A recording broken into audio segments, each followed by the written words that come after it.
Good evening, everybody. Welcome to tonight's shir. I want to go back to something that we learned at the end of last week's shir. We learned at the end of last week that a person who learns Torah lishma, somebody who learns Torah for its own sake, the Torah becomes the keli for him to receive sustenance in the world to come. Now, the Alter Rebbe says that the meaning of lishma, for its own sake, means to attach your soul to God through the understanding of the Torah. And I saw an amazing story which I would like to share with you. One of the conditions of the freeing of the Alter Rebbe from prison after Yotes Kislev was that the Alter Rebbe would visit three of the greatest gedolim of the misnagdim, of the opponents of Chassidus, and would agree to answer their questions. And the Alter Rebbe agreed to this condition. And one of the greatest Geonim, one of the greatest sages of the Misnagdim, was somebody by the name of Rabbi Yehoshua Zeitlin, who asked the Alter Rebbe very, very deep and very, very searching questions. And the Alter Rebbe answered on every question perfectly, to the extent that Rabbi Yehoshua Zeitlin was unbelievably impressed. But then he said, I have one more last question which I want to ask you. And he said, I want to know the source of that which Chassidim say that you have to learn Torah lishma, that you have to learn Torah for its own sake. So Alter Rebbe said there is a Zohar where the Zohar says, Oraisa v'loi dechilu urechimu loi parcha de'elo, that Oraisa Torah v'loi dechilu urechimu, without fear and love, loi parcha de'elo, does not go up to heaven but remains here in this world. Rabbi Yehoshua Zeitlin was not prepared to accept that. He said, we do not pasken from the Zohar. I want you to bring a proof from the Gemara. So the Alter Rebbe said like this. There's a Gemara in Psochim where the Gemara says, Romi, Rova, the great sage, brought a contradiction between two psukim. One pasuk says, Ki godol ad shomayim chastecho, that your chesed reaches ad shomayim, until the heavens. But then there is another pasuk which says, Ki godol me'al shomayim chastecho, that your kindness reaches higher than heaven. And the Gemara says, okay, it said, how do you resolve the contradiction between the two psukim. So the Gemara says, Kan ba'esim lishmo, v'kan ba'esim shelo lishmo. If you learn Torah lishmo for its own sake, you learn Torah with the kavana to be medabik, to cleave to the Noisen HaTorah, then your Torah goes higher than Shomayim. If it's not lishma, then it only reaches till the heavens, but not higher than the heavens. And Rabbi Zeitlin was happy to accept this this answer. And now the Rebbe went away from Rabbi Zeitlin with great hadras hakavod, with enormous respect.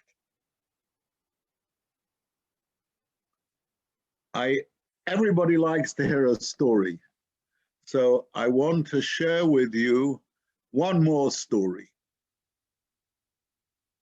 This is a story which happened with the Teras Chesed.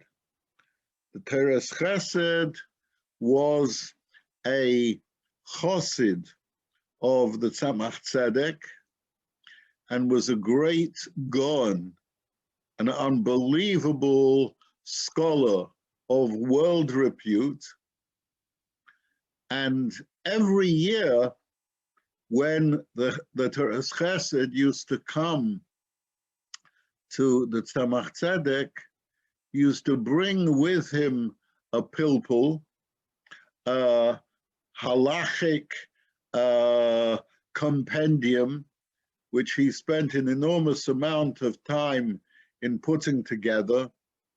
And he used to discuss the compendium which he had written especially to bring to the Tzemach Tzedek with the Tzemach Tzedek.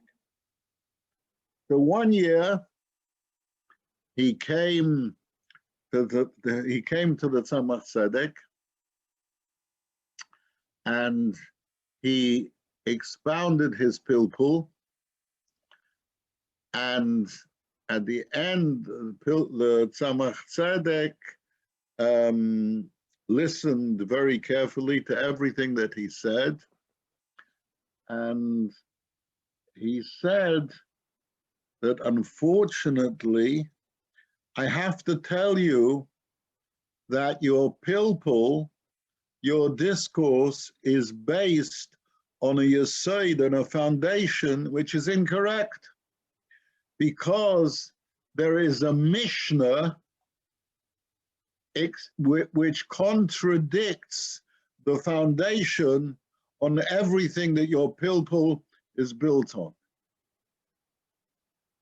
The Teras Chesed was devastated, to put it mildly. So he thought through the whole of Shas for a few minutes, and he could not find any Mishnah which contradicted his pilpul. So he said, the Tzemach Tzedek said to the Tzemach Tzedek, can you tell me which Seder, which order of the Mishnayos is the Mishnah which contradicts my pilpul? So the Tzemach Tzedek said, it's in Seder Kodshim. He went through in his mind in a few minutes the whole of Seder Kodshim. He could not find any contradiction in his pilpul. So he said to the Tzemach Tzedek, tell me which Masechta, which tractate in Kodshim is the Mishnah which is a contradiction to my pilpul? The Tzemach Tzedek said, it's in Becheres.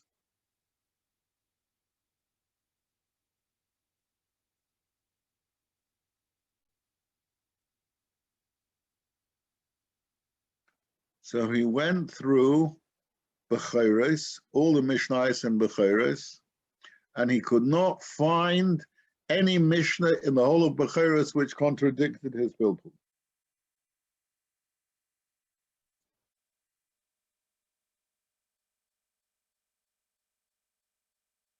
when the Tzemach Tzedek began to enunciate the words of the Mishnah, suddenly at Gechabtzach, he realized where his mistake was.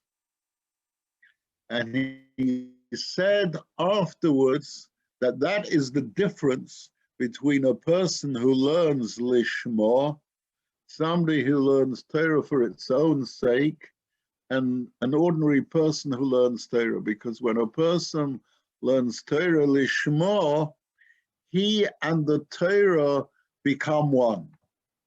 And that's why, until the Tzemach Tzedek told him the words of the Mishnah, he could not see where his mistake was. What do you say to that story?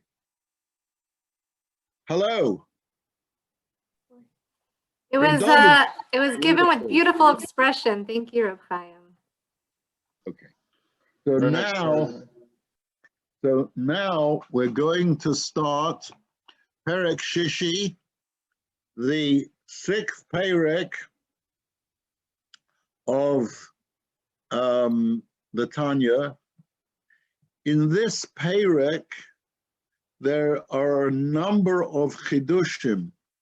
There are a number of things which are not only important, but things that we have to bear in mind, every one of us, 24/7. Some basic yesodos of Yiddishkeit. Okay, so let's start, and let's go into Perek Shishi, the 6th chapter. In the previous chapters, we've been talking principally about the nefesh elokis, about the godly soul. In this chapter, we are going to explore in depth the nefesh habahamis, the animal soul, and the darker side of our nature. Perek Shishi, V'hinei zel umazeh osa elokim. God has made everything in the world one balanced against the other. I'm going to explain this in a moment. Ki kamei shenefesh elokis klula me'esa sfiras kadeshes, just as the godly soul is made up of 10 holy spheres, umislabeshes v'shloisha levushim kadoshim, and becomes enclosed in the 3 garments. We're talking about machshava, dibur, u'maisa, thought, speech, and action.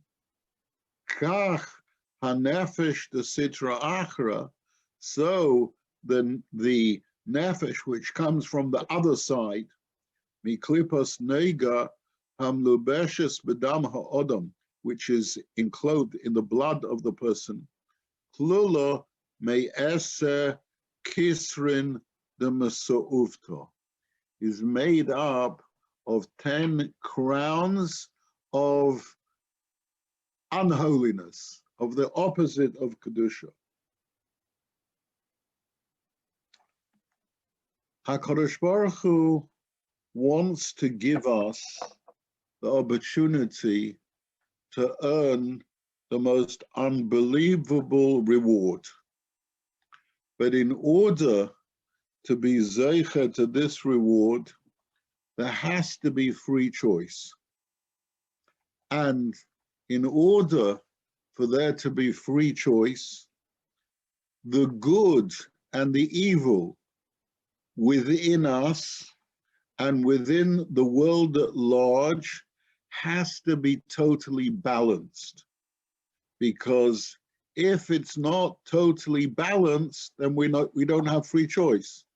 And if we don't have free choice, then we cannot get the ultimate reward. The ultimate reward is only when a person has 50% weighing down, weighing him down in one direction, 50% in the other direction, and he tips the scales in the one direction.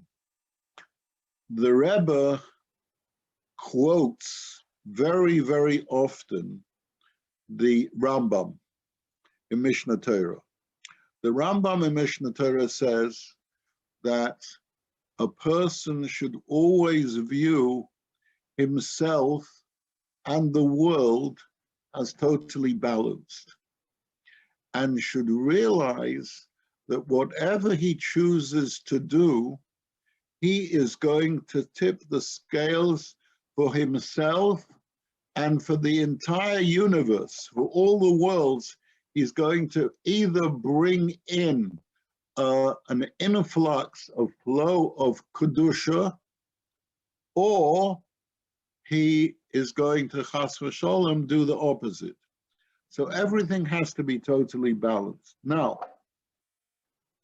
I'm sure that you will have noticed that the Alter Rebbe changes the wording in regards to the klippos, in regards to the forces of evil, when it comes to the spheres, the world of Kedusha.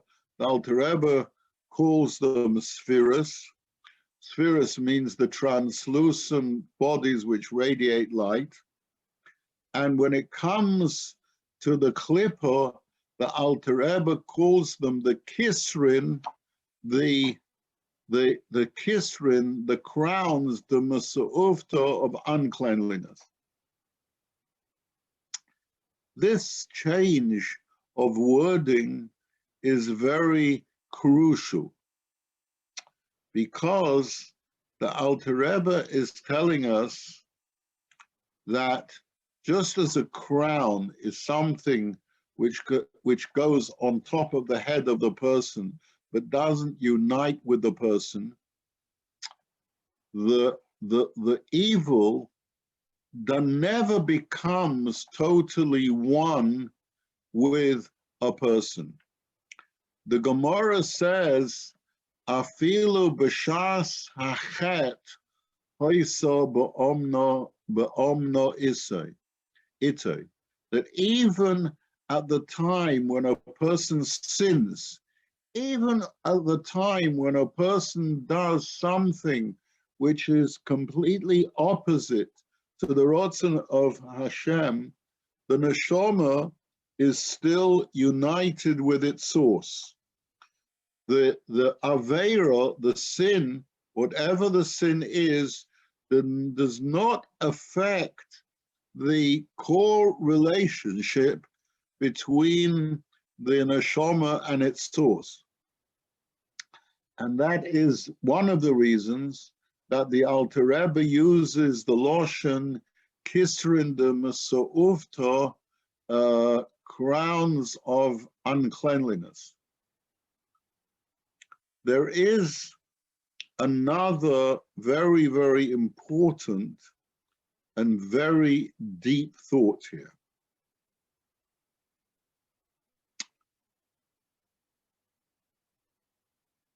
Inside, deep down, the neshama does not want to do an aveira, because the neshama, the core of the neshama, feels its closeness to Hashem.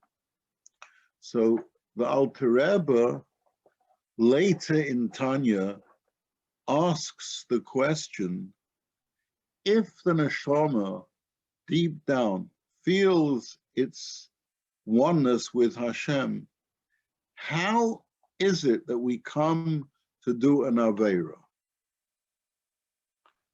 And the answer to that is this, that although the core of the neshama feels its closeness to Hashem,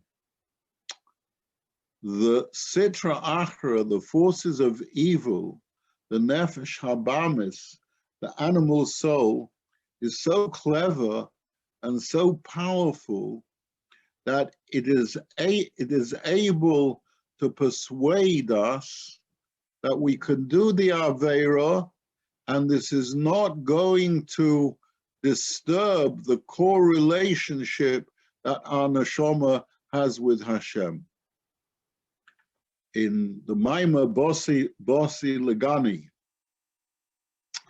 the famous Maimah which the Frierdiker Rebbe gave out to learn on Yud Shvat, which became his Yom Hilula, his Yortzeit. So the Frierdiker Rebbe explains there at length that the whole kunz, the whole cleverness and cunning of the Nefesh Habamis is to persuade us your core relationship with Hashem is not going to be affected by the Aveira. Hashem is still going to love you. Your neshama will still be connected with Hashem. And this is the truth. This is the truth, that our neshama, even after the Aveira, whatever Aveira it is still connected with its source, but the relationship is tainted. The Rebbe explains in the Maimah that it's like a cord which is made up of 613 strands, and when you do an Aveira, whatever Aveira it is, you are cutting one of those strands, you are cutting one of those strands, and you are weakening the relationship between your neshama and its source. Clear so far? Yeah. Okay, let's continue.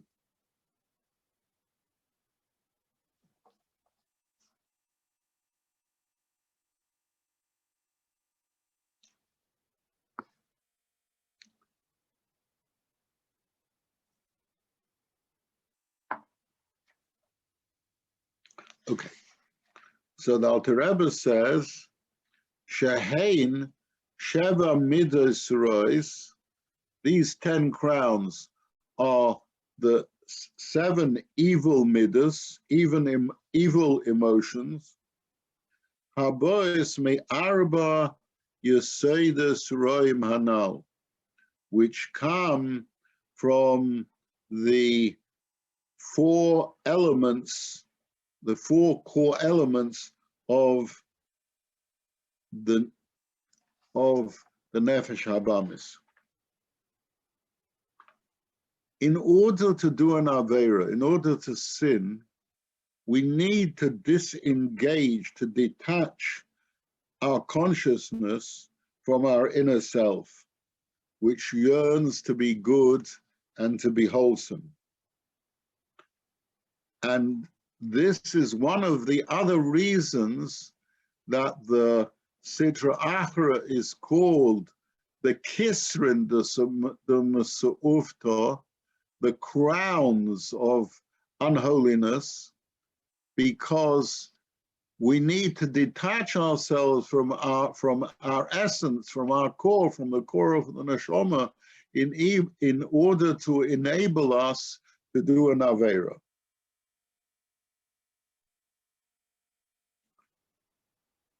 Shehein Sheva Midas Rois, Habo Mi Arba Yesodes Roim.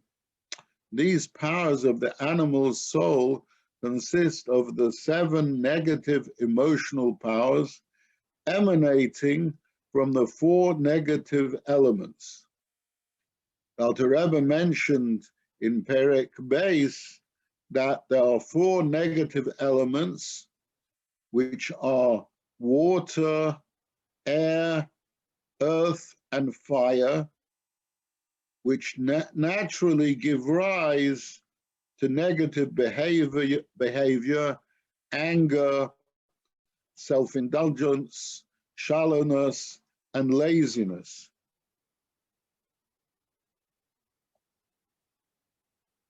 The divine soul shares the same architectural pattern as the animal soul.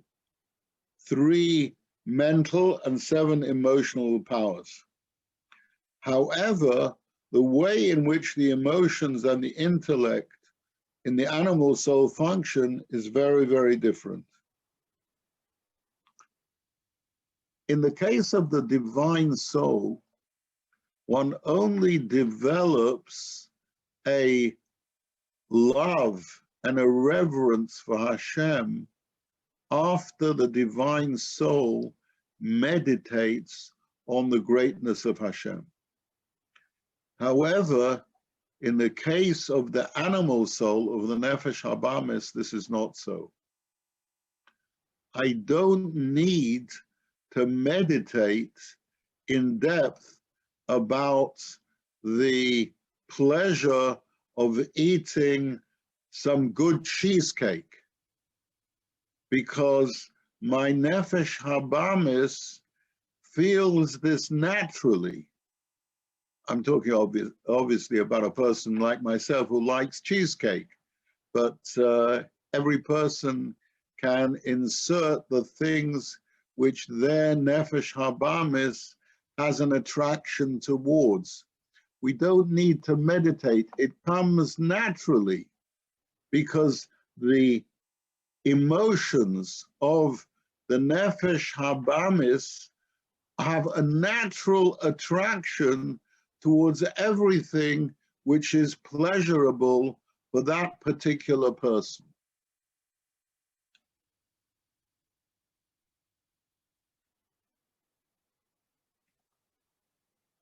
The seichel hamelidon haneklech l'sholosh, and the intellect of the animal soul, which produces negative emotions and behaviors, and mirrors the divine soul, and is divided into chokhmah, bina, vodas, inquiry, cognition, and recognition.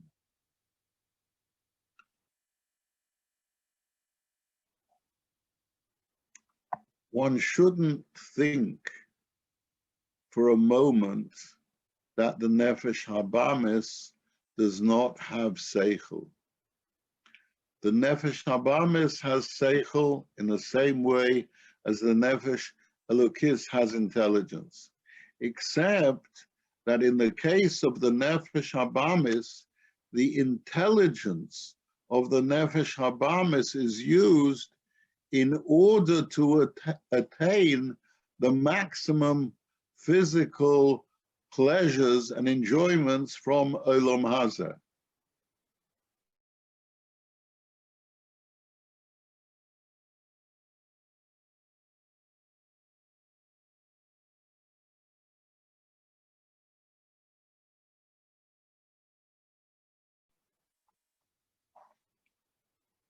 Ki hamidus hein lefi erech haseichel.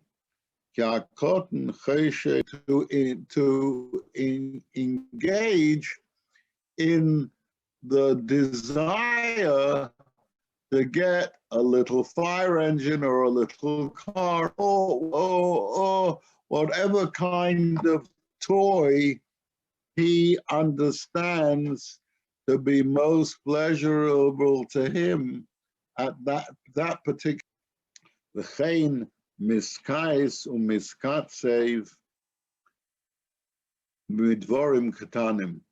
And similarly, a child is angered and infuriated by little things.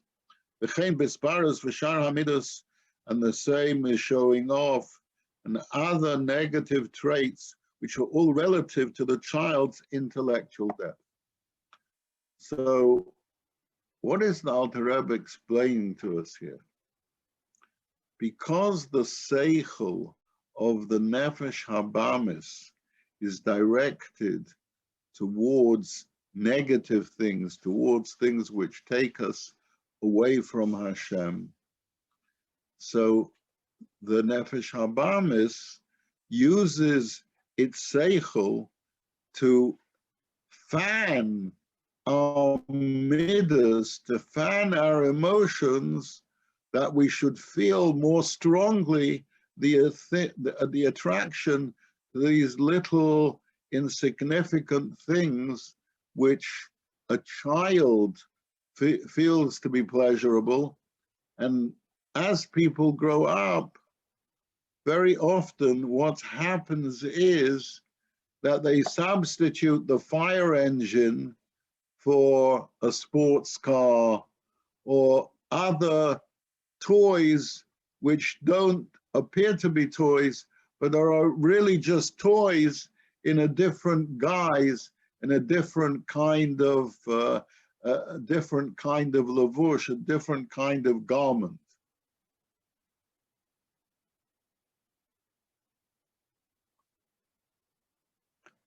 You know, there's so one of our neighbors has a Volvo. In England, the Volvos used to be very popular and were a status symbol for many people. And he has a Volvo which is about 15 years old. And very often when I'm walking down the street, I look at this 15-year-old Volvo, and I say to myself, all the most modern, the flashiest, the most attractive cars in 15 years are going to look like this Volvo. All of these pleasures are totally transient and mean absolutely nothing. Somebody once said, for some people, a car is a status symbol, and for some people, a car is a means of getting from A to B. I say this because sometimes we can all be deluded by the pleasures of this world, which to the nefesh habamis within us seem very, very attractive, but are really going to end up on a dung heap. It could be in 10 years, it could be in 15 years, it could be in 20 years, it doesn't really matter. But all of these pleasures are totally transient and totally meaningless. Okay.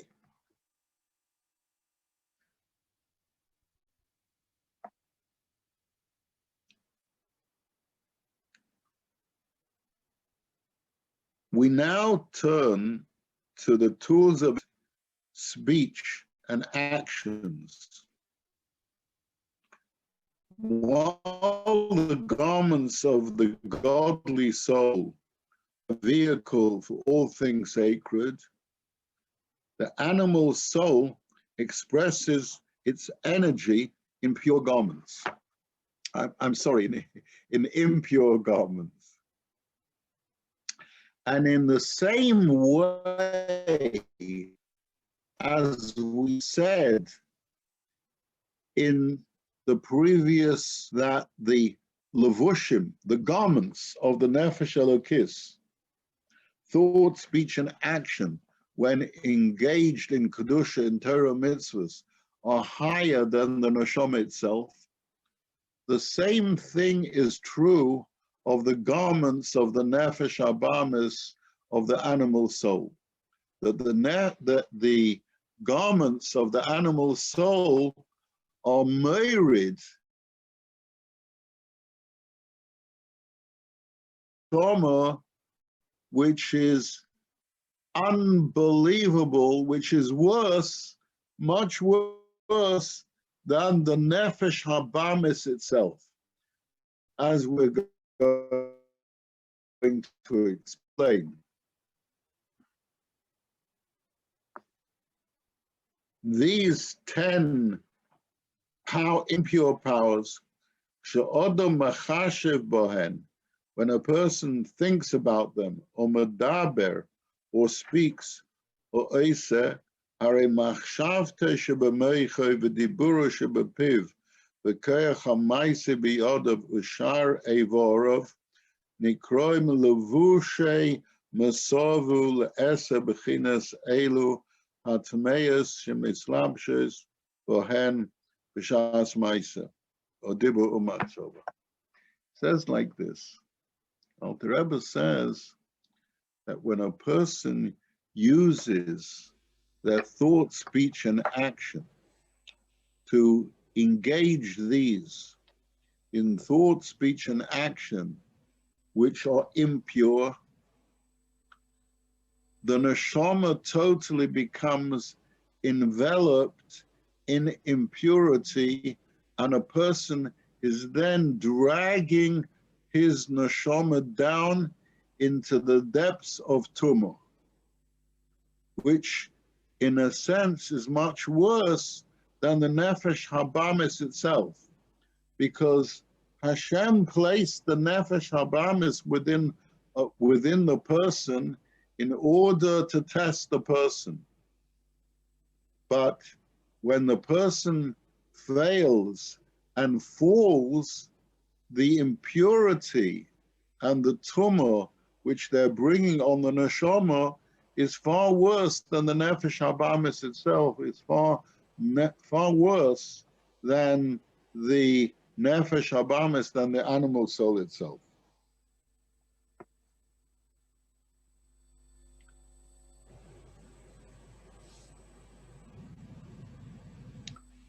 There is here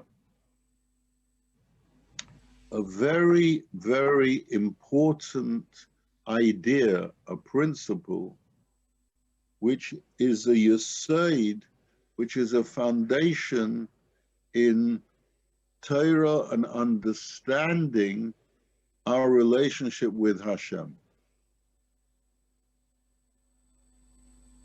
When a person does something good, we all understand that our neshama is bound up with Hashem. When you do something which is negative, we've just learned that you're bringing tumah on your thought, your speech, your actions, and you're being matame your neshama. However, I want to ask you a question. What happens when you do something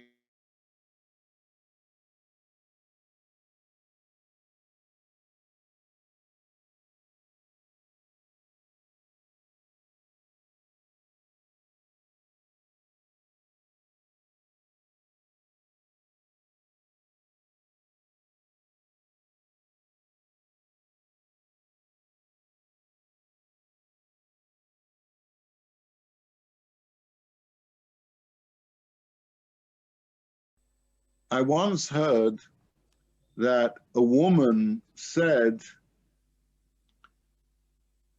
there is no such thing in a kitchen, there's no such thing as parov.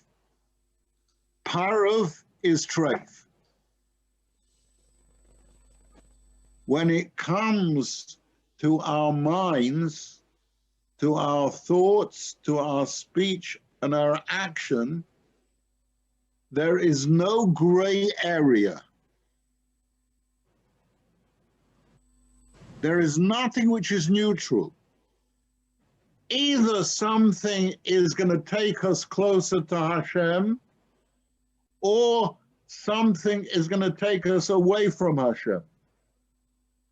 If you remember the story which we read in the Chumash not so long ago, the Chumash tells us, "V'habar reik ein bei mayim." The bar, the pit that where they threw Yosef HaTzadik into was empty. Habar reik ein bei mayim. There was no water. So Rashi says, "Mayim ein bei." Awol nechoshim va'akrabim yesh bei. There was no water, but there was snakes and scorpions.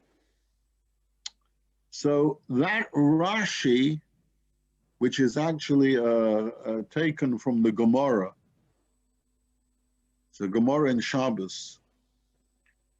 The Gemara is telling us that if ein bo mayim, if there's no water, if in your head there is nothing which is holy, there's no holy thoughts, then there's the opposite of Kedusha. There's nothing in the world which is neutral. If we do something which we think is neutral, it's taking us away from Hashem. Because the natural instinct in every one of us comes from the Nefesh Habamis.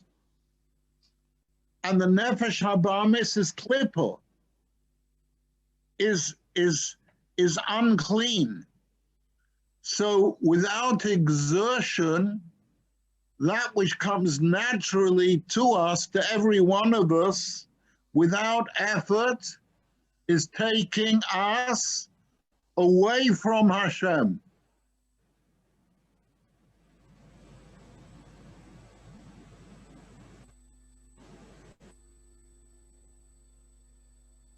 Is that clear to everybody? Yes? Eliza? Yes? Yes. Okay, fine. Thank you, Rebbe. That's what a Benoni? Sorry? I said it's a rough one. Okay. No parov. Unless you make an effort to, whatever you're going to do, to have a higher purpose, it's no good. It's from the Nefesh Habamis. Right. Okay. I mean, maybe even if he does have a kavanah for a higher purpose. Sorry? Maybe even if a person does have kavanah for a higher purpose, perhaps then it even says, he says l'shem yichud, but Hashem knows he's doing something wrong, but isn't that possible? It is possible, but we have to be concerned that our motive is to do something which is going to bring us closer to Hashem. And if we have that motive, then Hashem will help us, that he'll guide us in the right direction. Okay.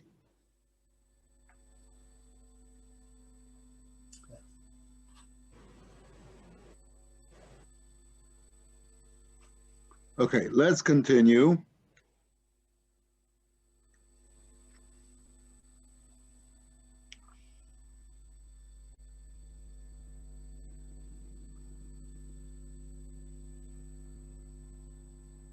V'hein heim kol ha'maisim asher nasim tachas hashemesh.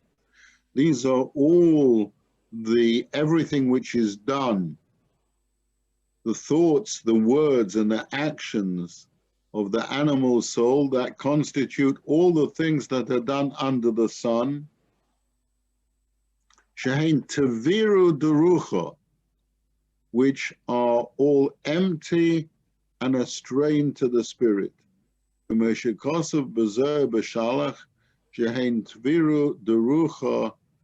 are destructive to the spirit, to the Kedusha in the world. V'chein kol hadiburim v'chol hamachshavas asher loy laHashem heimo, and all the words and the thoughts which are not directed towards Hashem, l'ritzonei u'la'avodosei, she'zeru pirush loshen sitra achra, pirush tzad acher she'eino tzad hakdusha, v'tzad hakdusha eino elo hashra v'hamshocha mikdushosa shal HaKadosh Baruch Hu, ve'ein HaKadosh Baruch Hu sheire ela al dover shebotl etzla yisborach. The Rebbe says like this. This is the meaning of Sitra Achra. Sitra Achra, the other side, is the term that Chazal use for the Klippa. Something which is holy because a person has made an effort, has done something to bring themselves closer to Hashem. If the effort is missing, then what the person is doing is coming from the other side, is coming from the Sitra Achra.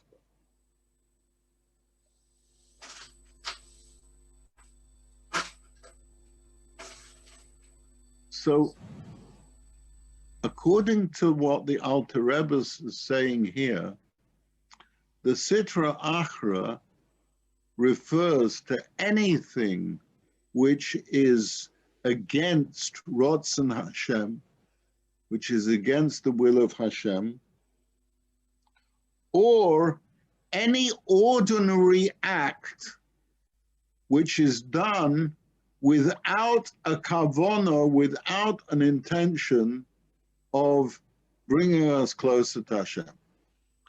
Let's take a very, very simple example. I would assume that most of us had supper tonight.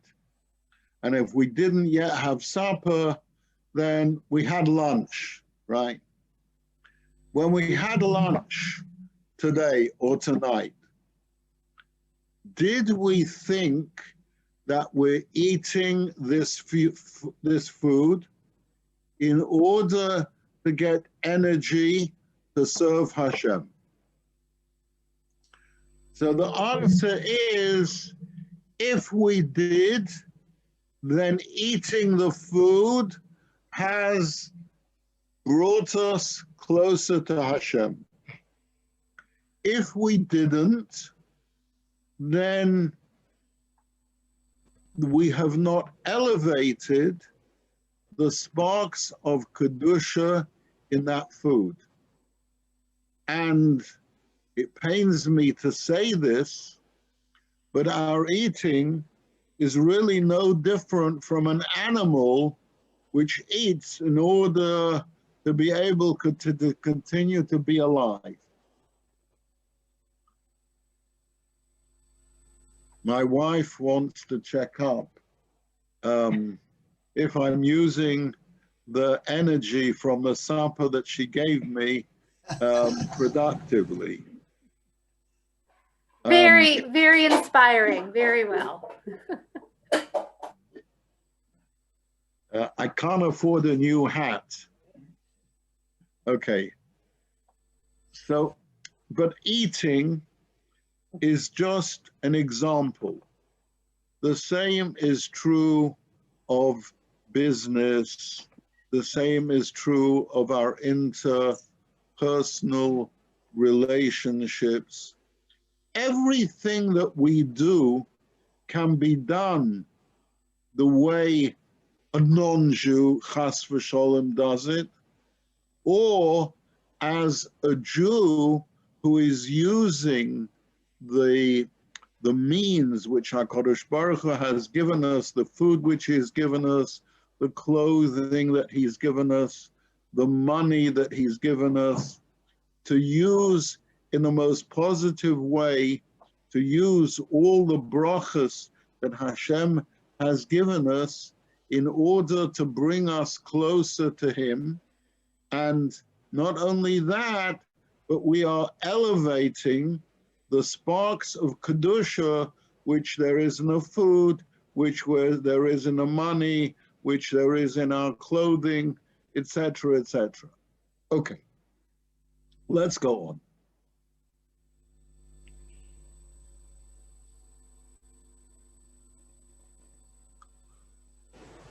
Ve'ein HaKadosh Baruch Hu sheire al dover shebotel etzle yisborach, bein bepoel mamash k'malochim elyonim, bein bekayach kechol ish Yisrael lamato, shebekeicha liyas botel legabe HaKadosh Baruch Hu.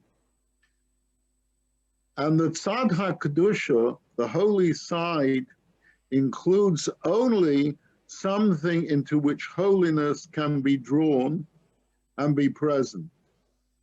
And Hashem's presence will only rest on a thing which has surrendered its ego to Him. Surrendering ego is a condition for the holiness of HaKadosh Baruch Hu to rest on any particular object or person. The Malachim, the angels, are obviously in a state of complete bittul, of complete self-effacement to Hashem. And the Alter Rebbe adds, Bein bekayach b'chol ish Yisrael lamato, that this is true of every Jew, because every Jew has in him a nefesh elokis, a godly soul, which feels its connection with Hashem at all times, and the Jew has the kayach, the potential to bring out this core of holiness and let that invade his persona and let that become the principal motivation. So even if at the moment the nefesh habamis has got hold of him, in potential he has the kayach to become bottled to Hashem, to wipe out his ego and to become totally subservient to Hashem's will.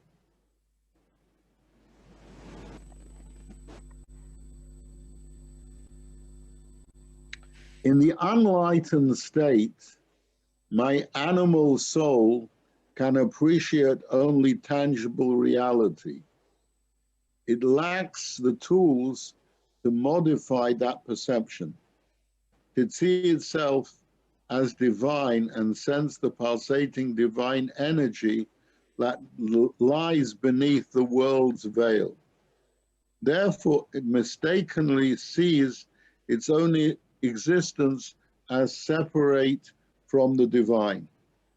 My divine soul, on the other hand, sees right through the false exterior of things and intuits the fundamental interconnection of reality and the divine energy. My challenge is to lift myself from the superficial, fragmented consciousness of my animal soul to the more penetrating, unified perception of my divine soul. That is our challenge, to be able to see through the veil and to be able to see the truth, to be able to see what the Nefesh Habamis is trying to show us, is trying to persuade us, is false. It's a veil, it's a cover-up, it's untrue. And the more we can train ourselves to see through that veil, the more we will not be fooled by the cover-up of the Nefesh Habamis. We'll be able to see the world in its true colors.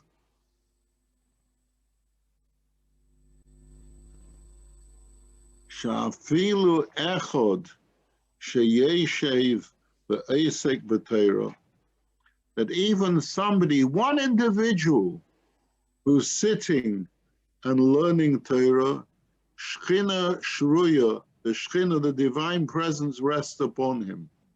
V'chol be'asora shchinta sharia la'olam. And whenever you have 10 Jews, not necessarily learning, you have 10 Jews sitting together in a room, even talking Dvorim B'Teilim, even talking about rubbish. When you have 10 Jews together, there is an intense kedusha.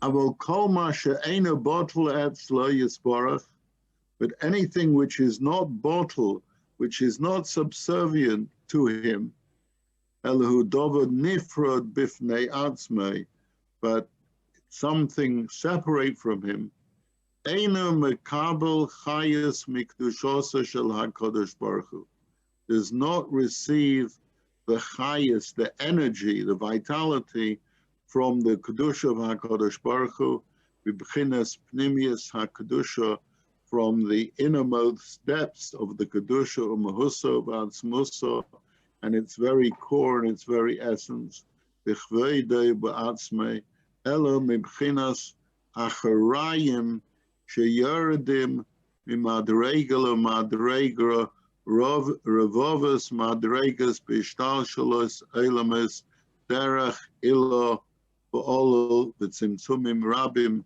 asher nismait kol kach ha'orva chayis. Okay. What the Alter Rebbe is going to develop now is a major philosophical problem. If HaKadosh Baruch Hu hates the Sitra Achra, if HaKadosh Baruch Hu hates the evil and the forces of evil, where do they get their chayas from? Where do they get their energy? There's nothing in the world that can exist without a constant injection of energy from Hashem himself.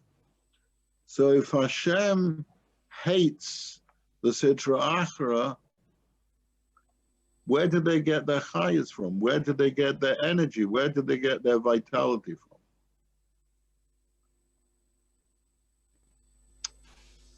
We're going to talk about this in depth, Emir Hashem, next week.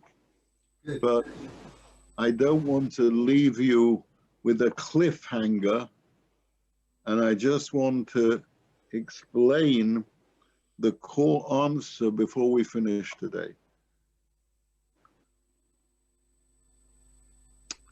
HaKadosh Baruch Hu hates the Sidra Achra, hates the forces of evil. On the other hand, he wants them to exist. The Alter Rebbe later in Tanya compares this to a king who hires a harlot to try and seduce his son, the prince, because he wants to bring out the deepest keiches within his son. He wants to bring out the deepest potential within his son, which can only come out when it's tested. The same is true with every one of us. Every one of us is a prince, an only son to HaKadosh Baruch Hu. And HaKadosh Baruch Hu, for our sake, wants to bring out the deepest, the best, the holiest within us, which can only come out when we're tested. So on the one hand, he hates the Sitra Achra. On the other hand, he wants the Sitra Achra to be there. So what HaKadosh Baruch Hu does is, through a process of many, many, many changes and contractions, HaKadosh Baruch Hu hides his presence to an extent that the Sitra Achra does not feel at all the presence of Hashem. And therefore it's able to do its job to try and seduce us. But HaKadosh Baruch Hu wants us not to give in to the seduction, not to be stupid, and not to fall. And every time we do an Aveira, whatever Aveira it is, we are being seduced by this harlot that the king has hired. But the king has hired the harlot because he wants us to be perceptive enough to realize that this is a test to bring out the best in us and not to give in to the seduction. And sometimes that's very, very hard. And it requires an enormous amount of effort and fighting not to be fooled by the veil which the Nefesh Habamis puts up and lets us see the world from a false perspective. We have to be cleverer than that, and if we try hard, HaKadosh Baruch Hu will help us not to be seduced and not to give in to the harlot. Be'ezras Hashem, to be continued next Sunday evening, same time, same place, unless in Yetz Hashem Mashiach comes before then, and we'll be able to have the ship given by Mashiach himself. Amen. Thank you, Rabbi. Everybody. Amen, amen, amen. Thank you, Rabbi.